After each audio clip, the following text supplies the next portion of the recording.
Bom dia, bem-vindos ao nosso podcast. Hoje iremos falar um pouco sobre a saúde mental. Temos aqui a visita ilustre de Isabela Oliveira.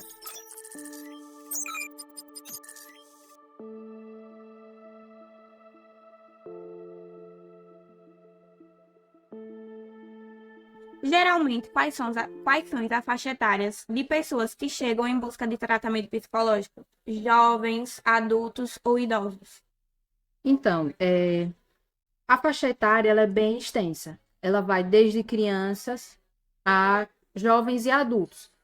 Hoje em dia, na verdade, o que menos eu tenho nos consultórios são idosos. Idosos é mais difícil de procurar esse tipo de ajuda, né? Geralmente os idosos eles procuram mais ajuda psiquiátrica do que ajuda psicológica. O que é que eu venho percebendo? Cada vez mais cedo as pessoas procuram o auxílio psicológico, a terapia, descobrir o que é que está acontecendo de errado. Mas, assim, se for para dar uma faixa etária para vocês, para ficar algo mais exato, de 10 a 29 anos, mais ou menos isso. Seriam o pessoal saindo da infância até a fase adulta. Em sua opinião, como profissional da área, por que você acha que está havendo esse adoecimento psicológico de jovem adolescente? Então, é algo multifatorial, certo? Existem N situações que geram esse adoecimento. A primeira seria o contexto familiar. Cada vez mais os contextos familiares estão adoecidos. Lembrando que, como os nossos pais, os nossos avós foram de gerações que tiveram mais dificuldade de ter esse apoio, essa educação emocional, isso acaba também refletindo na nossa saúde mental. E se a gente não cuidar da nossa, provavelmente das próximas gerações também. Então, tem essa questão do contexto familiar. Outra questão é a própria sociedade. Hoje em dia a gente vive uma pressão, né? Isso, a gente vive uma pressão social e há aquela pressão social para tudo. Hoje a gente precisa ser bastante produtivo. O que eu mais encontro no meu consultório hoje em dia é o seguinte: pessoas reclamando que não são produtivas. E aí, sempre que alguém me faz esse questionamento, me faz essa queixa, eu pergunto, tá, mas por que vocês não são produtivos? Me descreva a sua rotina. E aí a pessoa faz pilates, faz crossfit, faz academia, trabalha, estuda, tem relacionamento. E aí eu sempre digo, tá, não é que sua rotina não é uma rotina produtiva. Na verdade, você é uma pessoa sobrecarregada. Então, essa sobrecarga é algo que está acontecendo desde as crianças de 10 anos que eu falei até os adultos. Provavelmente vocês hoje também têm uma rotina sobrecarregada, tem muitos afazeres, tem muitas responsabilidades, e isso está acontecendo cada vez mais cedo. Então, essa seria a segunda causa. E a terceira, que é assim, das três é a menos comum, são os comportamentos de risco. Então, tem muita gente hoje que está em comportamento de risco. Utilização de álcool, utilização de meios não legais, Geral, as drogas ilícitas, entorpecentes. né? Isso, isso. E aí, esse comportamento de risco é uma maneira de maquiar também as nossas emoções, entende? Esses três fatores geram um adoecimento mental muito grande na sociedade de hoje em dia. E é nesses locais que a gente precisa trabalhar, onde a gente precisa conversar. Sim. E assim, dentre os transtornos mentais que surgem no seu consultório, qual é o mais frequente? No caso, o diagnóstico mais frequente entre eles? Ansiedade e depressão. Principalmente ansiedade. Mas, assim, não é só algo particular dos meus pacientes, mas é algo geral. Hoje, se você for fazer uma pesquisa simples, a maioria dos adolescentes, a maioria dos adultos, a maioria das pessoas, elas passam pela questão do transtorno de ansiedade, certo? Há uma diferenciação entre ansiedade e transtorno de ansiedade. Ansiedade é uma emoção comum. Então, todos nós temos ansiedade, certo? É como se fosse uma emoção reparadora. Existem situações de risco, existem situações que a gente vai se sentir um pouco mais ansioso. Quando é que essa ansiedade ela vira patológica?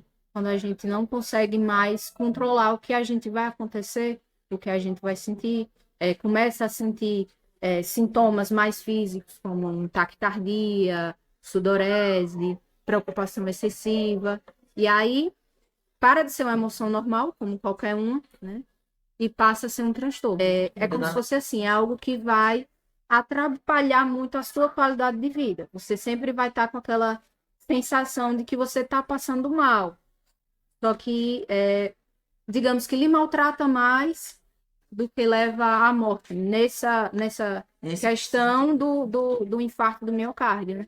Mas na questão de suicídio, a questão de outras doenças crônicas que podem surgir a partir disso, sim, entende? Que é um perigo muito grande dos transtornos mentais, certo? São as outras doenças que podem ocasionar. Quais os sinais de que a saúde mental está fragilizada na sociedade? Então, vou começar pelos sinais físicos, certo? Então, sinais físicos são as pessoas chegando com muita sensação de infarto, muita taquicardia, respiração acelerada, e os aspectos emocionais, que é o choro excessivo, isolamento social, a irritabilidade, né? O que a gente vê hoje é uma sociedade que com pouca coisa já se estoura. Então, essa explosão não é uma explosão normal, já é algo patológico. Então, é um sinal de que a saúde mental das pessoas estão ao ponto realmente de não suportar, De entendeu? entrar em colapso. Isso, de entrar em colapso. Muito por causa de toda essa sobrecarga e da falta de cuidado com a saúde mental. E aí o que acontece? Existem situações que a pessoa não consegue realmente, tem situações que ela explode, ela é impulsiva, a irritabilidade dela fica em excesso. E aí nessas situações, quando a pessoa está num processo de terapia, ela aumenta o repertório de enfrentamento, que é o que a gente chama de habilidades socioemocionais. Quanto mais habilidades socioemocionais a gente tem, mais a gente sabe lidar com essas reações adversas. Sempre mantendo o controle. Isso.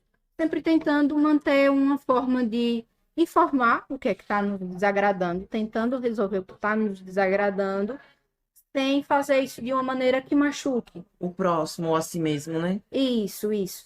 Tem uma tendência muito antiga que ainda, querendo ou não, acontece muito, principalmente com as pessoas que estão muito adoecidas emocionalmente, tiveram histórias de vida difíceis, que é assim, eu feri, ou me feriram e eu vou ferir também. Entende? É como se fosse um estímulo-resposta, né? Eu bateu, levou.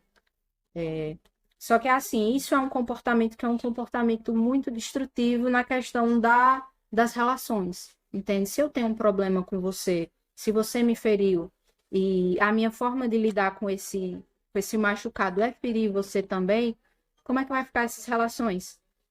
Entende? Isso é algo que é uma tendência, hoje em dia está menos, mas a gente ainda precisa melhorar muito essa questão. Como é que eu vou enfrentar as minhas adversidades para, quando eu for machucado, eu não machucar ninguém. Sobre a pressão que a sociedade, os pais e até mesmo a escola impõe acima dos adolescentes. Então, eu acho assim, e principalmente a questão da sociedade, escola e os pais também, acho que a questão das notas e do que você vai ser, né, do que você vai exercer no futuro. De um lado, aconteceu, né, das pessoas hoje em dia almejarem muitas coisas profissionalmente, só que a gente também precisa saber o que é que a gente pode fazer para almejar aquilo, né, e o quão difícil às vezes as coisas são. Então, o que é que acontece? A sociedade e as pessoas em geral pressionam muito a gente para a gente, sei lá, com 30 anos ter uma casa, ter um carro, ter um emprego.